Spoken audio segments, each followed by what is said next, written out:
Princess Charlene of Monaco is known for being all kinds of glam.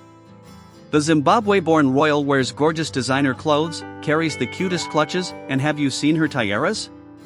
Interestingly, though, Charlene's life has not always been so glitzy. Unlike royals such as Sarah Ferguson and Princess Diana, who were already born into elite European circles, Charlene's parents are far from being rich.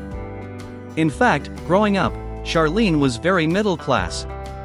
Her father, Michael Wittstock, sold photocopiers, while her mother, Lynette Wittstock, made a living as a swimming instructor. Unfortunately, though, this was not enough to make ends meet. When the family moved to South Africa, they couldn't afford to live in a safe neighborhood. As Charlene revealed in an interview for the Sunday Times, "I worry about them a lot. I worry about the fact that people break into the house and they've been robbed many times. There have been a lot of killings on our street. If you're not from a very wealthy background, and we are from a very lower middle class income, you can't afford to live in a secure area." Reflecting on the possibility of changing these circumstances, she added, "But they wouldn't have it any other way." Nowadays, Charlene's lifestyle is nothing like the instability of her youth. She dances at galas, organizes charity events, and hands out prizes at the Grand Prix. From mingling with celebrities to traveling by private jet, Charlene lives in the lap of luxury. Even before becoming a princess, Charlene rubbed shoulders with the rich and famous. Girl meets prince, gets swept off her feet, and is immersed in a glittering royal lifestyle. When talking about Princess Charlene's relationship with Prince Albert, it might be easy to believe this cliché narrative. However, the truth is that Charlene was rubbing shoulders with some pretty big names before she knew of Albert. Prior to meeting the prince, Charlene was a professional swimmer, but she wasn't just any swimmer. For years, she held the position of the fastest freestyler in South Africa. Following the 2002 Short Course World Championships, Charlene held the position of the sixth fastest backstroker in the world. Because of her athletic prowess, the future princess was allowed to enter some pretty elite social circles. As explained in the biography, Charlene, In Search of a Princess, by royal expert Arlene Prinsloo, Charlene had some deep conversations with the likes of Nelson Mandela.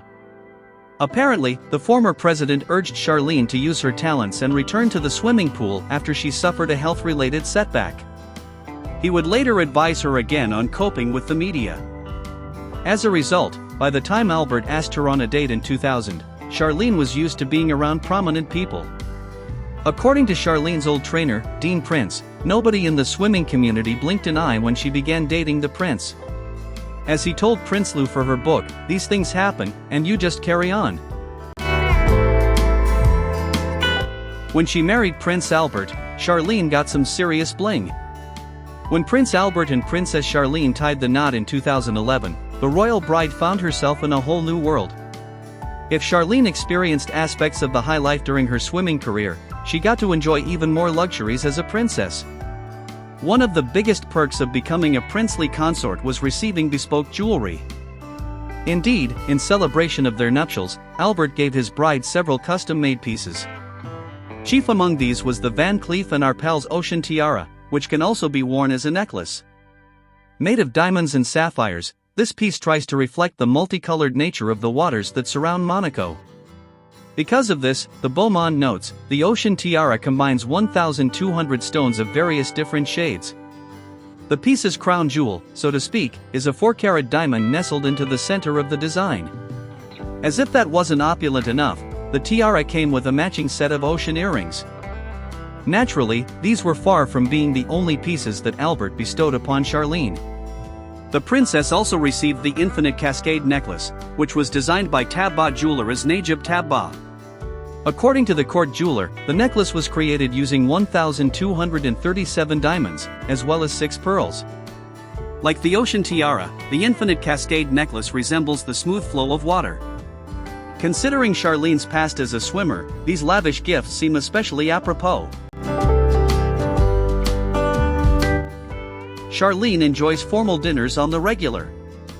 It's no secret that Princess Charlene's royal role involves wining and dining with some of the world's wealthiest people. But, when she's at home, some royal fans might expect her to indulge in boxed pizza or Chinese takeout, like the rest of us. As it turns out, though, Charlene's taste buds do not get much of a break. She holidays at a retreat redesigned for Grace Kelly. In 1957, Prince Albert's parents, Prince Rainier and Princess Grace Kelly, purchased an estate called Rockagel on the French Riviera. The property was not exactly turnkey, it needed a lot of renovations, but Rainier and Grace thought it would be the perfect place to unwind and be themselves. For Grace, especially, this meant jumping back into the daily activities that she used to do before she was a royal. As Rainier would later tell journalist Jeffrey Robinson, for his book, Grace of Monaco, The True Story, the Hollywood actress used to like to cook breakfast for the family. Because of this, the kitchen was redesigned with Grace in mind. Moreover, Rainier was sure to import the necessary pieces for the American kitchen of his wife's dreams. The princess became a fashion icon. Falling in love with a prince may be easy, but learning how to dress like a princess is something else entirely. Shortly before her wedding, Princess Charlene opened up about the challenges of selecting palace-appropriate attire, telling Vogue, "Finding my fashion feet has certainly been the biggest challenge." Rumor has it that Charlene has had a lot of cosmetic procedures. High fashion might not be the only thing that keeps Princess Charlene looking good. Throughout Le Rocher, there are whispers the Monegasque royal is no stranger to plastic surgery. In the biography, Charlene, in Search of a Princess, Arlene Prinsloo noted that, shortly after the royal wedding, rumors were also starting to circulate that the princess-to-be had had a bit of a nip and tuck to perfect her looks. Apparently, it has been speculated that Charlene also had a breast augmentation, a nose job, lip enhancement, and Botox. While all this might seem like nothing more than gossip, Prinsloo says that, in Monaco, these procedures are more common than you might think. As the royal expert explained, plastic surgery is not unusual in the new society Charlene had entered. She stayed at a pricey health facility in Switzerland. Regardless of what caused Princess Charlene's mysterious ear, nose, and throat infection, one thing is clear: the former Olympian suffered tremendously during the recovery. At the time, a close friend of the princess reportedly told Page 6, she has not been able to eat solid food in over 6 months because of all the surgeries she has since gone through. The source also revealed, she almost died in South Africa. Although this experience was most likely very unpleasant for Charlene, she did have the privilege of recovering in one of the most beautiful clinics in the world.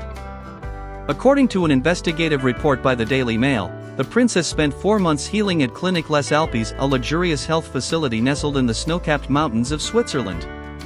There, Charlene would have been able to take advantage of top-notch psychologists, freshly made organic meals, and panoramic views of Lake Geneva. The princess was invited to King Charles III's coronation.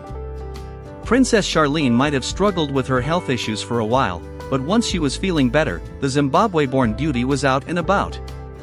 For Charlene, this has meant attending ultra-exclusive occasions, such as Monaco's annual Red Cross Ball and the Monte Carlo Grand Prix. However, even among all these enticing events, none was as momentous as the coronation of King Charles III.